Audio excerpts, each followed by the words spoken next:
Tankers, welcome back to the channel. Hopefully you are here for a good time. I am just here for a good time. And today we're going to be going over the collector medium tank on the American Nation at tier 7. The T42, a tank that's been in the game I think roughly 2 years now. And you don't see it very often going out on the battlefield because, well, its armor profile isn't the greatest. It's not the strongest of tanks. But if you know where to put it, you know how to use it, it can be a very fun tank to use, especially for those players who wants a faster firing gun and is reliable. And it is kind of nice to kind of see a Fallout kind of style camo, Terminator, Finn missile kind of thing going on here. Anyways, guys, I haven't seen this thing get sold since it was first sold. So I don't know how you're going to get a hold of it if you want it.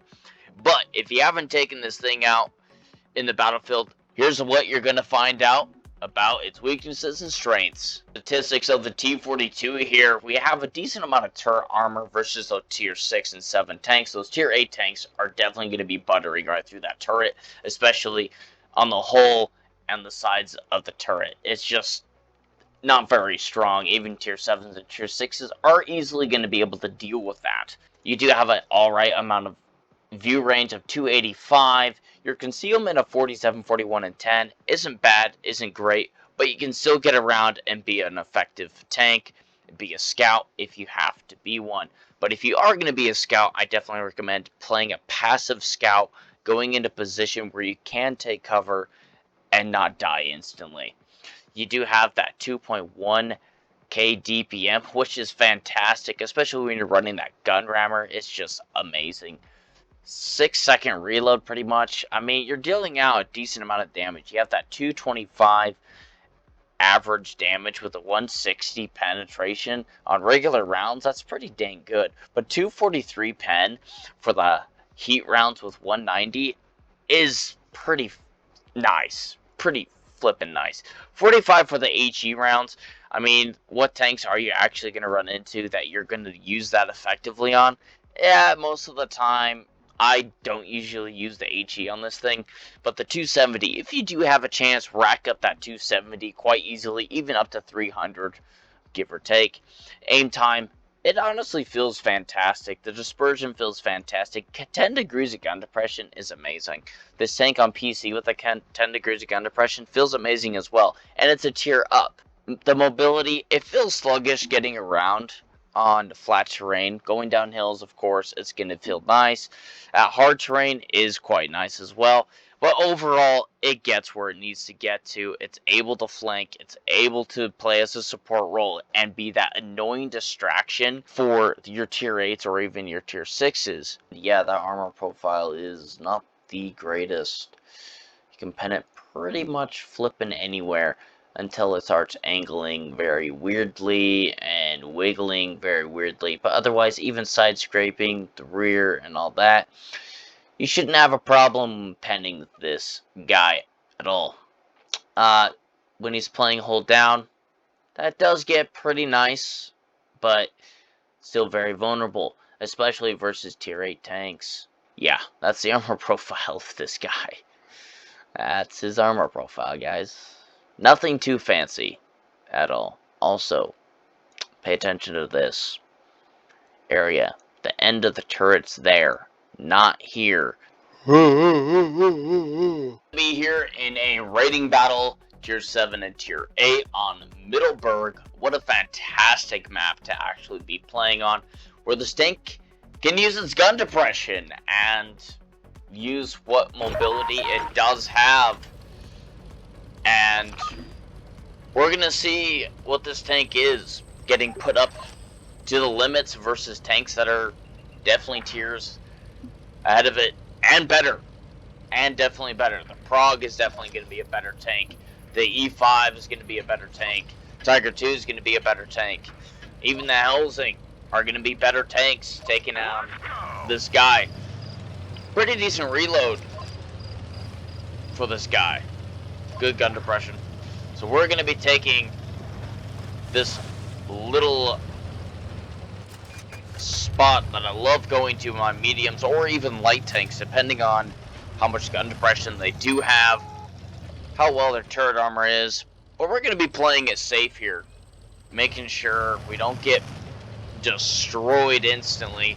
A lot of people like to poke up very early and get people crossing on this spot, but I would not recommend doing it until you have teammates making them be distracted. Risky shot there. Should have just loaded the premium on the front of the hull of the E5 there. Gonna load that gold. And decent pen. We're definitely gonna be above his armor, which allows us to have a better chance of penetration. Hitting the bulldog with regular rounds, loading in that gold to help clear out this guy as fast as we can. We don't connect that shot. We do bounce a shell, I believe. Yeah, we did. Up to 600 damage. The enemy team is capping. The bulldog does bounce again, but we're able to keep picking shots on this tier 8. And being a tier 7 and being annoying is one of the best things you can do to tier 8s. If you can't fully deal with them, be that annoying little pest that is a distraction to allow the tier 8s to take advantage.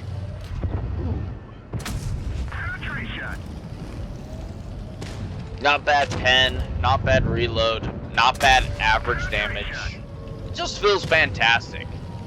That 220 average damage for those regular rounds, the 180 for heat.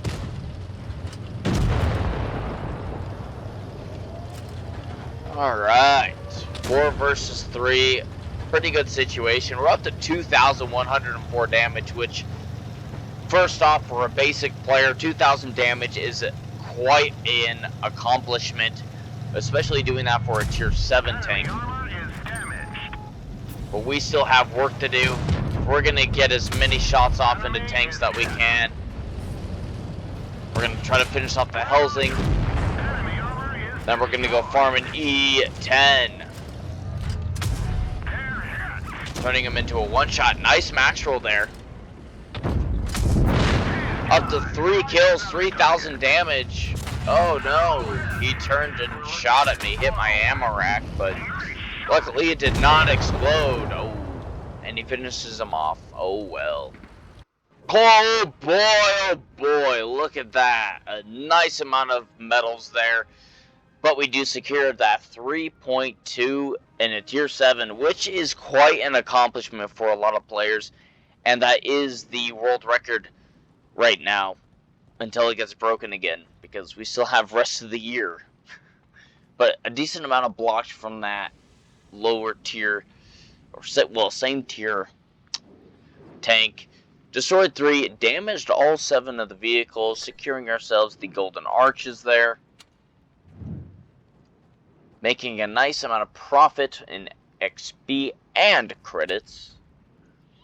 And securing a very nice position on top of the team with damage and kills. Great job to the 53 for doing a nice amount of damage and getting those kills, being effective and pushing as a heavy tank on top of the hill and taking advantage and using your tank correctly. The Skoda did a nice job as well, and well, they tried. Overall, what do I think about this tank? I think it's a decent tank. If you can get the tank for free, it's definitely going to be a fun tank if you use it properly.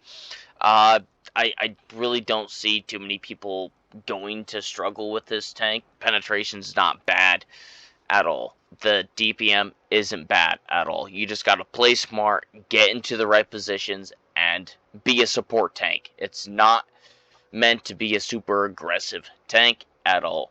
Anyways, take care. GG NO7.